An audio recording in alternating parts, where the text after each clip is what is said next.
Hello दोस्तों, स्वागत है आपका अपने यूट्यूब चैनल अंबुज पाठशाला में। तो इस वीडियो में हम लोग झारखंड बोर्ड परीक्षा 2025 के लिए क्लास 12th का सब्जेक्ट इंग्लिश कोर का most important viral question paper देखने वाले हैं, वो भी ऑब्जेक्टिव का।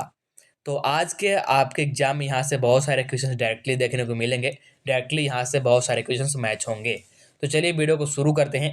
वीडियो को शुरू करने से पहले चैनल पर नए होंगे तो चैनल को सब्सक्राइब कर लीजिएगा एंड वीडियो को अपने दोस्तों के पास भी शेयर कर दीजिएगा। साथ में आपको डिस्क्रिप्शन में टेलीग्राम ग्रुप और व्हाट्सएप चैनल का लिंक दिया गया है, तो दोनों को ज्वाइन जरूर कर लीजिएगा, क्योंकि कोई भी लेटेस्ट न्यूज हो या फिर पीडीएफ वगैरह हो आपको सबसे पहले वहीं पर सेंड किया जाता है। इसलिए दोनों को ज्वाइन जरूर कीजिएगा। तो चलिए वीडियो को बिना देरी किए शुरू करते हैं और एक एक करके सारे क्वेश्चंस को हम लोग यहाँ पर देख लेते हैं। तो इसमें हम लोग डिस्कस करने वाले हैं ऑब्जेक्टिव क्वेश्चंस को, और ऑब्जेक्टिव में डायरेक्टली यहाँ पर बहुत सारे क्वेश्चंस आपको देखने को मिलेंगे, बहुत सारे क्वेश्चंस आपके मैच होंगे। तो चलिए बिना देरी किए शुरू करते हैं।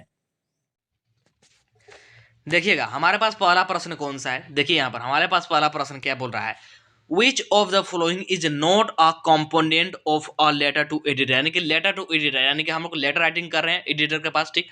तो बोल रहा है कि कौन सा कंपोनेंट नहीं है। यहाँ पर ऑप्शन दिए गए ऑप्शन में से कौन सा लेटर टू एडिटर के लिए कंपोनेंट नहीं है। यानी कि लेटर टू एडिटर हम लोग लिखेंगे तो कौन सा चीज इसमें से हम लोग उपयोग नहीं करेंगे। तो आप लोग को पता होगा कि हम लोग सैल्यूटेशन तो यूज करते हैं सर मैडम, साथ में डेट भी यूज करते हैं, किस डेट को लिख रहे हैं, ठीक। और साथ में नीचे हमारा सिग्नेचर भी होता है। लेकिन टाइटल कहीं भी देखने को नहीं मिलता है। इसलिए राइट आंसर इसका क्या जाएगा, राइट आंसर आ जाएगा ऑप्शन नंबर 1 यानी कि टाइटल। चलिए नेक्स्ट क्वेश्चन है हमारा सेकंड नंबर वाला क्वेश्चन। देखिए कि क्या बोल रहा है सेकंड नंबर वाला क्वेश्चन, यहाँ पर देख पा रहे होंगे आप लोग। विच of the following is the correct subscription. तो यहाँ पर करेक्ट सब्सक्रिप्शन बनाना है, बता देना है। मतलब कि हम लोग जो लास्ट में लिखते हैं ना उसी को सब्सक्रिप्शन बोला जाता है। तो हम लोग क्या लिखते हैं योर्स ट्रूली, यानी कि बोला जाए तो ऑप्शन नंबर सेकेंड योर्स। यहाँ पर एस लगाना लास्ट में जरूर होता है योर के, और यहाँ पर डायरेक्ट हम लोग ट्रूली लिखते हैं, तो योर्स ट्रूली आ जाएगा इसका राइट आंसर। सबसे परफेक्ट यही आंसर बनेगा। चलिए थर्ड नंबर वाला क्वेश्चन पर आ जाते हैं। तो थर्ड नंबर वाला क्वेश्चन देखिएगा क्या बोल रहा है हमारे पास, देख लीजिए। सारे क्वेश्चन मोस्ट इंपॉर्टेंट क्वेश्चन है और आपको यहाँ पर इसको जरूर लगाने हैं, ठीक। और यदि आप लोग को लग रहा है कि मेरे को सब आ रहा है तो वीडियो को स्पीड बढ़ा लीजिए और इसके बाद देखिए कि आप लोग का कितना सही हो रहा है, ठीक है। ये बार बार पूछा जाने वाला प्रश्न है और कई बार ये जैक बोर्ड में पूछा जा चुका है। देखिएगा नेक्स्ट क्वेश्चन, इन नोटिस राइटिंग, किसमें नोटिस राइटिंग में the name of the institute और ऑर्गेनि क्या है ऑर्गेनाइजेशन इज प्लेस्ड। तो जो इस इंस्टीट्यूट का नेम है, ठीक, या फिर जो भी ऑर्गेनाइज करने वाला हमारा इंस्टीट्यूट है, ठीक, उसका नाम कहाँ होता है, नोटिस राइटिंग में। तो नोटिस राइटिंग का मैंने आप लोग को ट्रिक बताया, सबसे ऊपर में ही होता है। तो राइट आंसर क्या जाएगा, राइट आंसर आ जाएगा एट द टॉप, यानी कि option number second correct. Next question की बात कर लेते हैं। तो नेक्स्ट क्वेश्चन है हमारा 4 नंबर वाला क्वेश्चन, क्या बोल रहा है, notice issued by school generally appear in. यानी कि जो स्कूल के द्वारा नोटिस निकाला जाता है तो जनरली कहाँ पर यह नोटिस पब्लिक होता है, तो या फिर कहाँ के लिए, तो बोल सकते हैं तो right answer school notice board, यानी कि स्कूल नोटिस बोर्ड में चिपकाने के लिए, ताकि सारे स्टूडेंट क्या कर सके, नोटिस पढ़ सके। चलिए आगे बढ़ते हैं। तो आगे देखेगा हमारे पास 5 नंबर वाला क्वेश्चन क्या बोल रहा है। 5 नंबर वाला क्वेश्चन यहाँ पर देखिए क्या बोल रहा है, article are not meant by. यानी कि आर्टिकल का मतलब क्या नहीं है, या फिर बोल सकते हैं कि आर्टिकल कहाँ नहीं छप सकता है। तो न्यूज़पेपर में छपेगा तो ये ऑप्शन तो होगा नहीं, मैगजीन में भी छप सकता है ये भी ऑप्शन नहीं होगा, और साथ में यहाँ पर दिया गया है जर्नलिस्ट तो इसमें भी छप सकता है तो ये भी नहीं होगा। लेकिन लॉ बुक मतलब इसको बोल सकते हैं कानून की किताब। तो कानून की किताब में आर्टिकल का कोई मतलब नहीं है, ठीक, आर्टिकल यहाँ पर नहीं होता है। तो ऑप्शन नंबर थर्ड हो जाएगा यहाँ पर करेक्ट। चलिए 6 नंबर वाला क्वेश्चन देखिएगा क्या बोल रहा है कि in report writing narration of the event is always written in. मतलब कि जब हम लोग रिपोर्ट राइटिंग करते हैं तो उसमें जो नरेशन होता है ये कौन से मतलब कि कौन जो इवेंट का नरेशन होता है ना, ये कौन से बोल सकते हैं टेंस में लिखा होता है। तो राइट आंसर क्या जाएगा, इमीडिएट पास्ट फॉर्म, याद रखेगा इमीडिएट पास्ट टेंस में हमेशा होता है। फिर यहाँ पर आपको कुछ एक्सट्रैक्ट दिए गए हैं, ठीक, इसको पढ़ सकते हैं। चलिए पढ़ ही लेते हैं। Driving from my parents home to Cochin last Friday morning saw my mother beside me, ठीक। तो ये एक्सट्रैक्ट कौन से चैप्टर से है, माई मदर एट 66, राइटर कौन है, कमला दास है। तो इतना आप लोगों को समझ में आ जाना चाहिए पढ़ करके। चलिए इससे रिलेटेड आप क्वेश्चन देखते हैं। तो 7 नंबर वाला क्वेश्चन देखिएगा क्या बोल रहा है। 7 नंबर वाला क्वेश्चन यहाँ पर आप लोग देखिए, the given extract is taken from the poem. तो कौन से पोएम से लिया गया है, तो my mother at 66, option number second correct हो जाएगा। नेक्स्ट क्वेश्चन क्या बोल रहा है कि where was the poet driving to, यानी कि पोएट कहाँ ड्राइविंग मतलब कहाँ के लिए ड्राइविंग कर रहे थे। तो राइट आंसर हो जाएगा कोचिन एयरपोर्ट, कोचिन एयरपोर्ट जा रहे थे। ठीक, तो ऑप्शन नंबर सेकंड करेक्ट हो जाएगा। नेक्स्ट है 9 नंबर वाला क्वेश्चन क्या बोल रहा है कि who was sitting beside the poet, यानी कि पोएट के बगल में, जो पोएट थी उसके बगल में कौन बैठे थे, तो उनकी माँ यानी कि हर मदर। तो ऑप्शन नंबर यहाँ पर सेकंड करेक्ट हो जाएगा, आप लोग ऑप्शन नंबर सेकंड करेक्ट हो जाएगा। चलिए आगे बढ़ते हैं। तो 10 नंबर वाला क्वेश्चन हमारे पास है, यहाँ पर देखिएगा 10 नंबर वाला क्वेश्चन क्या बोल रहा है। The poem an elementary school classroom in a slum deals with the themes of, यानी कि जो हमारा चैप्टर है जो पोएम है an elementary school classroom in a slum, तो ये क्या थीम करता है, मतलब कि ये क्या दर्शाता है। राइट आंसर क्या जाएगा सोशल इनजस्टिस एंड क्या जाएगा क्लास इन इक्वालिटीज, यानी कि ऑप्शन नंबर फर्स्ट हो जाएगा करेक्ट। और आपके मॉडल पेपर में इससे क्वेश्चन नहीं दिया गया तो इससे कम चांस से आने के, लेकिन बाय मिस्टेक अगर टपक जाए तो आप लोग कर लीजिएगा। ठीक, बाय मिस्टेक टपक जाए तो कुछ नहीं बोल सकते हैं, क्योंकि ऑफिशियल मतलब ब्लूप्रिंट इसका नहीं है। ठीक, तो टपक भी सकता है, इसलिए मैंने आप लोग को थोड़ा सा बता दिया। ठीक है, चलिए 11 नंबर वाला क्वेश्चन क्या बोल रहा है। What kind of a movement would it be when everyone is silent, मतलब कि जब सभी एक साथ साइलेंट हो जाएंगे तो वो किस प्रकार का मूवमेंट होगा, तो वो एक्जॉटिक मूवमेंट होगा, यानी कि ऑप्शन नंबर थर्ड हो जाएगा राइट। फिर है what does forest describe in the poem, यानी कि जो रोबस्ट फॉरेस्ट है ये क्या डिस्क्राइब करते हैं पोएम में, यहाँ पर बताना है। ठीक है, तो देख लेते हैं यहाँ पे। तो देखिएगा हमारे पास 12 नंबर वाला क्वेश्चन का राइट आंसर क्या जाएगा, what does forest describe in the poem, यानी कि जो रोबर्ट फॉरेस्ट है क्या डिस्क्राइब कर रहे हैं। तो राइट आंसर आ जाएगा the feeling of the honour of a road side shed, या फिर यहाँ पर स्टैंड होता है, स्टैंड बहुत अच्छा बैठता, शेड नहीं रोड साइड स्टैंड। तो ऑप्शन नंबर यहाँ पर फर्स्ट करेक्ट आ जाएगा। नेक्स्ट आगे बढ़ते हैं। तो थर्ड नंबर वाला क्वेश्चन देखिएगा, what are the things of beauty mentioned in the poem a thing of beauty. ये मोस्ट इंपॉर्टेंट क्वेश्चन है और बहुत बार पूछा जा चुका है और बहुत बार अभी पूछा भी जाएगा, और साथ में ये सब्जेक्टिव क्वेश्चन में भी पूछा जाता है। तो जो हमारा पोएम है अ थिंग ऑफ ब्यूटी, इसमें ब्यूटी का चीज क्या क्या मेंशन किया गया है, तो sun and moon, young trees and steam, flower, all of the जगह, यानी कि ऑप्शन नंबर 4 करेक्ट हो जाएगा। ठीक है, आगे बात करते हैं। तो 14 नंबर वाला क्वेश्चन देखिएगा, हु इज सैंथिया। तो सैंथिया कौन है, तो ये गॉड का नाम था। ठीक, गॉड का नाम, तो कौन से गॉड का नाम, तो द मून गॉडेस, यानी कि ऑप्शन नंबर यहाँ पर सेकंड करेक्ट हो जाएगा। फिर है who is the poet of the aunt Jennifer tiger. Aunt Jennifer tiger से भी इस बार क्वेश्चन आने की बहुत कम संभावना है, क्योंकि आपके मॉडल पेपर में और साथ ही जो ब्लूप्रिंट मॉडल पेपर के बेस पर बनाएगा उसमें नहीं है आंट जेनिफर टाइगर से, ठीक ना, इसलिए कम चांस है आने के। लेकिन अगर कहीं से आ जाए तो हम लोग इसको भी देख लेते हैं स्ट्रेट फॉरवर्ड।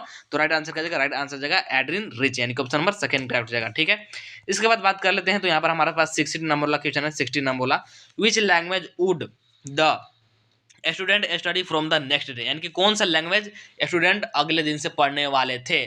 ठीक, तो राइट आंसर क्या जाएगा, राइट आंसर जाएगा जर्मन, क्योंकि फ्रेंच को वहां पर क्या करने वाले थे, फ्रेंच को बंद करने वाले थे और फिर जर्मन को नेक्स्ट डे से पढ़ाने वाले थे। ये हमारा द लास्ट लेसन वाले चैप्टर से है। ठीक, समझ गए होंगे। क्वेश्चन पढ़ते ही समझ में आ जाना चाहिए कि कौन से चैप्टर से क्वेश्चन पढ़ रहा है, इतना तो समझ में आना ही चाहिए। नेक्स्ट क्वेश्चन क्या पूछ रहा है, according to the author what was the garbage for the parent, यानी कि ऑथर के अनुसार, ठीक, गार्बेज जो कूड़ा कचरा है, ये पेरेंट के लिए कूड़ा कचरा क्या है, तो मीन्स ऑफ सर्वाइवल, यानी कि ऑप्शन नंबर 4 हो जाएगा करेक्ट। यानी कि मीन्स ऑफ सर्वाइवल का क्या मतलब है, कि जीवित रहने का एक माध्यम हम लोग बोल सकते हैं। ठीक, तो ऑप्शन नंबर 4 हो जाएगा करेक्ट। इसके बाद बात कर लेते हैं 18 नंबर वाला क्वेश्चन क्या बोल रहा है, what kind of house does Mukesh live in, यानी कि जो मुकेश ये किस प्रकार के हाउस में रह रहा है या फिर रहता है। तो क्या एक बिग हाउस, बड़ा सा हाउस, बिल्कुल नहीं। बोल रहा है अ स्मॉल हाउस, तो ऐसा भी नहीं है। अ कॉटेज, ऐसा भी नहीं है। राइट आंसर क्या जाएगा, अ हाफ बिल्ट शट, यानी कि ऑप्शन नंबर 3 हो जाएगा करेक्ट। इसका मतलब क्या होगा कि आधा बना हुआ घर है ना, अभी पूरा बना भी नहीं है, उस प्रकार का एक छोटा सा आधा बना हुआ घर है। तो ऑप्शन नंबर 3 करेक्ट हो जाएगा यहाँ पर हमारे पास। ठीक है, अगल का क्वेश्चन की बात कर लेते हैं। तो 19 नंबर वाला क्वेश्चन क्या बोल रहा है, देख लीजिए। 19 नंबर वाला, in which subject has the author William Douglas graduated. तो यहाँ पर देख लीजिए, थोड़ा सा डीप में ले जाकर के क्वेश्चन पूछा है। इतना डीप में पूछना नहीं चाहिए, लेकिन पूछा है, जैक बोर्ड में ही पूछा है, तो इसलिए करने लायक क्वेश्चन है। थोड़ा हटके है, लेकिन आपके एग्जाम से सटके है, तो जरूर पूछेगा। ठीक है ना, ऐसे ऐसे क्वेश्चन ही सारे स्टूडेंट छोड़ देते हैं। ऐसे क्वेश्चन सारे स्टूडेंट को समझ में नहीं आता है, तो आपको ये याद करना होगा। जो विलियम डगलस है हमारे ऑथर, तो पूछ रहा है कि ये जो विलियम डगलस है ये कौन से सब्जेक्ट से ग्रेजुएट थे। तो राइट आंसर क्या जाएगा, इंग्लिश एंड इकोनॉमिक्स। इन्होंने इंग्लिश और इकोनॉमिक्स से क्या किया था, ग्रेजुएशन किया हुआ था। तो ऑप्शन नंबर 4 हो जाएगा करेक्ट। नेक्स्ट क्वेश्चन बोल रहा है, how old was Douglas when he decide to learn to swim, यानी कि जब विलियम डगलस जो है डिसाइड करते हैं कि उनको स्विमिंग सीखना है, उनको स्विमिंग लर्न करना है स्विमिंग, तो जब वो डिसीजन लेते हैं तब ये कितने साल के थे? तो राइट आंसर क्या जाएगा? राइट आंसर जाएगा 10 और 11, यानी कि 10 और 11 साल के।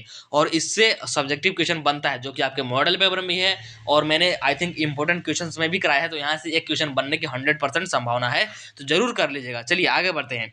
आगे देख लीजिए 21 नंबर वाला क्वेश्चन क्या बोल रहा है, how much money had the peddler stolen from crofter, यानी कि क्रोफ्टर का कितना पैसा पेडलर ने चुराया था? तो राइट आंसर क्या जाएगा? राइट आंसर जाएगा 30 क्रूनोस। क्रूनोस क्या है? तो क्रूनोस मैंने बहुत बार बता रखा है, जैसे हमारे यहाँ रुपया चलता है वैसे ही ये मनी था, ठीक है। तो ऑप्शन नंबर थर्ड आ जाएगा, राइट, यानी कि 30 क्रूनोस।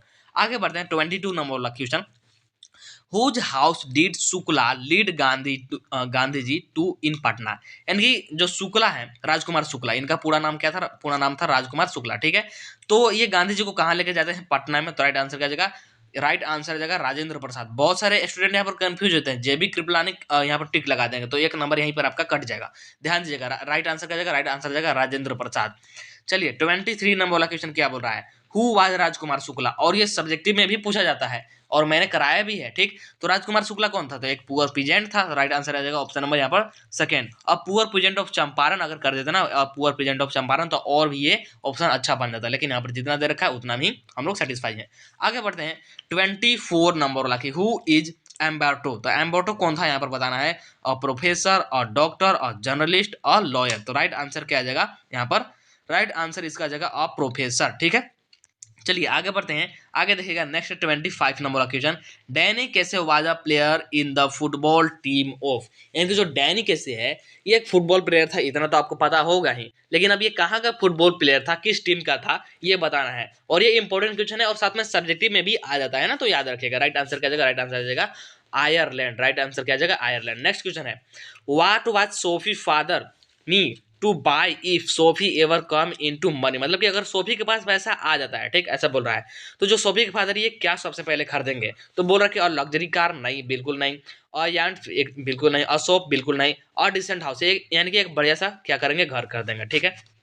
चलिए 27 नंबर क्वेश्चन क्या बोल रहा है देखिएगा, in which hour the prince of the tiger king born, तो जो प्रिंस है किसके? द टाइगर किंग, और इनका पूरा नाम क्या था? आप लोग कमेंट कीजिएगा कितने स्टूडेंट को याद है, ये याद होना ही चाहिए, एक क्वेश्चन यहाँ पे सभी टपक सकता है। इनका पूरा नाम क्या था बताइएगा, ठीक है, या फिर रियल नाम बोल सकते हैं, तो वो आप लोग कमेंट कर दीजिएगा। यहाँ पर पूछा कि जो टाइगर किंग ये मतलब कब जन्म लेते हैं, कौन से बोल सकते हैं नक्षत्र में? राइट आंसर क्या जाएगा? In the or of bull, यानी कि ऑप्शन नंबर यहाँ पर फर्स्ट हो जाएगा करेक्ट। फिर है 28 नंबर वाला क्वेश्चन कि let tiger be aware, who said this, यानी कि टाइगर सावधान हो जाओ ऐसा कौन बोलता है? तो ऐसा बोलते हैं कौन? ऐसा बोलते हैं द टाइगर किंग, जिनका कि क्या नाम था? नाम था जंग बहादुर। अब यहीं पर नाम आ गया तो आप लोग क्या ही मतलब कमेंट करेंगे। राइट आंसर जाएगा द प्रिंस जंग बहादुर, यानी कि ऑप्शन नंबर यहाँ पर सेकंड करेक्ट हो जाएगा। इनका पूरा नाम क्या था, या फिर बोल सकते हैं रियल नाम, तो राजा जंग बहादुर नाम था, ठीक है। राइट आंसर आ जाएगा यहाँ पर ऑप्शन नंबर सेकंड, ठीक है। चलिए, और ये कितने दिन के रहते हैं तब बोलते हैं? ये 10 डेज के जब रहते हैं तो उतने ही में ये बोलने लगते हैं, ठीक। अब ये मिरेकल था या फिर क्या था ये बताना नहीं गया उतना, तो याद रखिएगा। चलिए 29 नंबर वाला क्वेश्चन की बात कर लेते हैं। 29 नंबर वाला क्वेश्चन क्या बोल रहा है, why does Charlie went to visit Galesburg, यानी कि चार्ली गैल्सबर्ग क्यों विजिट करना चाहता है, ठीक। जब वो थर्ड लेवल पर विजिट किया था तो वो वहां से टिकट खरीदने के लिए जा रहा था गैल्सबर्ग के लिए, तो गैल्सबर्ग क्यों जाना चाहता था बताना है। तो राइट आंसर क्या जाएगा? To escape from the troublesome world, यानी कि वो ट्रबलसम वर्ल्ड को क्या करना था? स्किप करना चाहता था। मतलब कि यहाँ पर बहुत सारे प्रेशर हैं, काम का प्रेशर, बहुत सारी चीज़ों का प्रेशर, तो सारे इन कामों से, इन प्रेशर से कुछ समय के लिए बाहर जाना चाहता था, इसीलिए राइट आंसर आ जाएगा 29 का, हाँ मतलब 1 आ जाएगा। तो यहाँ आपका कंप्लीट होता है 30 नंबर, यहाँ पर क्वेश्चन है नहीं, तो 29 हमारे यहाँ पर जितने भी क्वेश्चन है मैंने आप लोगों को करा दिया, जो कि मोस्ट वायरल क्वेश्चन है ऑब्जेक्टिव के, बार बार आने वाले हैं, और इसमें से मैक्सिमम क्वेश्चन आपके भिड़ेंगे भी। तो इस वीडियो में इतना ही, तब तक के लिए टाटा बाय बाय, चलिए मिलते हैं।